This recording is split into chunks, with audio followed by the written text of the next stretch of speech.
Hi, everybody. Thank you for being here.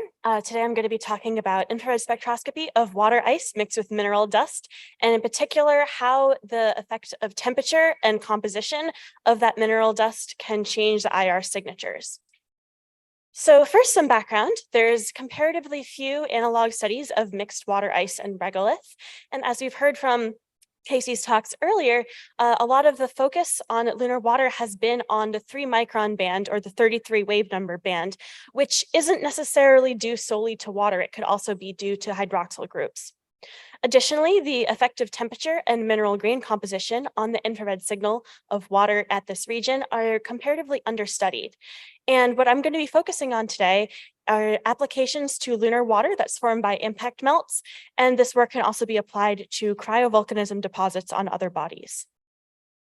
All the experiments that I'm going to be talking about today were conducted in an ultra-high vacuum system that was cooled with liquid nitrogen, so temperatures of about 100 Kelvin. And I have two detection methods. The first that I'm focusing on today is reflectance absorption infrared spectroscopy, which allows me to look at the composition of the ice as it's being heated. Additionally, I also have a mass spec to monitor the composition of desorbing species. And to create the ices, I prepare a solution of liquid water mixed with certain amounts of dust. And I'll be referring to the solutions today by the percentage of dust in the solution. And injection of this liquid solution and hitting on a cooled surface produces flash freezing. This represents a different way of forming ice from vapor deposition, which would follow a more hit and stick approach. So again, this is more analogous to impact melts and cryovolcanism. So first, I'll talk about some mineral-specific trends that we've seen in the data. So I'm comparing two different weight percent solutions of water mixed with orthopyroxene and one solution of phthalate. So I'll talk about the two different orthopyroxene solutions first. And all of these plots are showing the 3-micron 3300 wave number feature, and the different colors correspond to different temperatures, with brighter colors being at warmer temperatures. So you can see with the 10% solution on the far left that the peak here looks pretty symmetrical. And this is due to more crystallinity in the water ice. Whereas with the 58% feature, we can see that there's a much more abundant component to the shorter wave number feature and more of a shoulder on the longer wave number feature side. And this is more amorphous ice. You can see comparing the two 58% solutions, the phthalate solution on the far right looks rather different from the 58% orthopyroxene solution, even though this is the same amount of the mineral. And that has more of a prominent characteristic at longer wave numbers. So these plots show somewhat of the temperature-dependent behavior, but we can also see the temperature-dependent behavior of the entire IR spectra. So for these plots, the temperature is on the x-axis, wave number on the y-axis, and color corresponds to the strength of the absorbance. So the green band in all of these slides is the 330 wave number feature that we were looking at on the previous slide.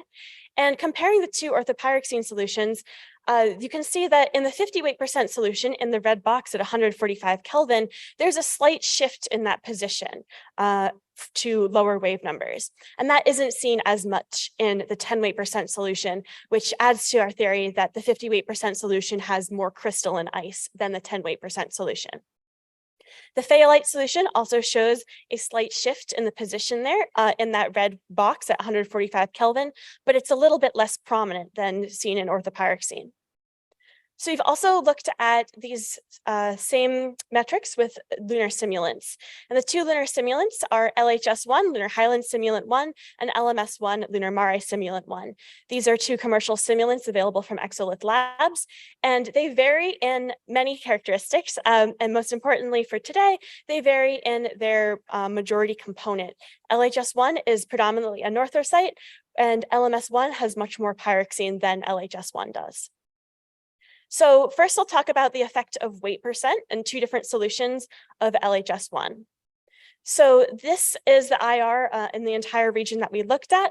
And the two different solutions, the 10% solution is in gray and the 58% solution is in red. So you can see at short wave numbers, there's a number of features that we're attributing to the dust grains themselves, and I'll be primarily focusing on the feature in the blue box of the water ice. So the 10 weight percent and 50 weight percent solutions differ very much in the shape of this feature. The 10 weight percent solution has a more crystalline appearance with a more predominant feature at shorter wave numbers versus the 50 weight percent solution, which has a much more symmetrical feature. We can also look at the temperature behavior of these two solutions at that peak. So in these plots, the increasing brightness of the color indicates spectra taken at warmer temperatures. And you can see that in both of these solutions, this feature shows both amorphous and crystalline ice at this wavelength. But the amorphous feature is stronger in the 50 weight percent, and the crystalline feature is stronger in the 10 weight percent. And this does slightly change with temperature, which we can see more easily with these temperature plots. So here the temperature is on the x-axis, and the absorbance is the color scale. So same band from the previous slide is the very bright band that shows up at about 3,300 wave numbers.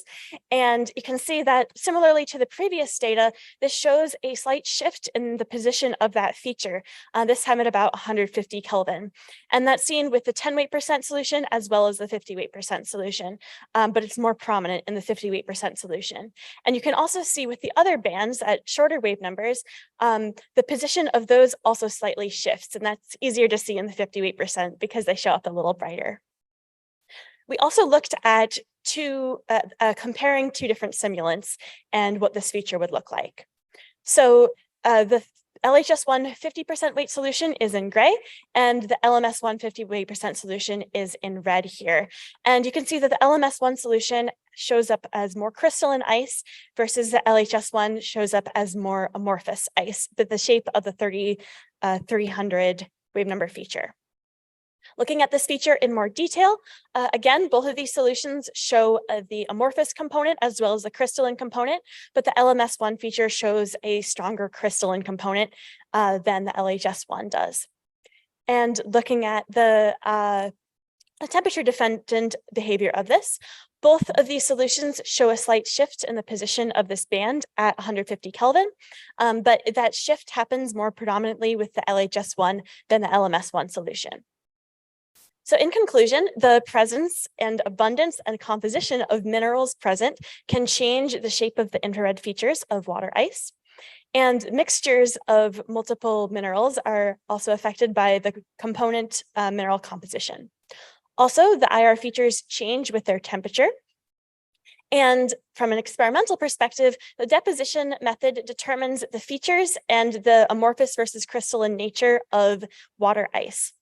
Additionally, a standardized method of preparing ice-coated grains is needed. Thank you.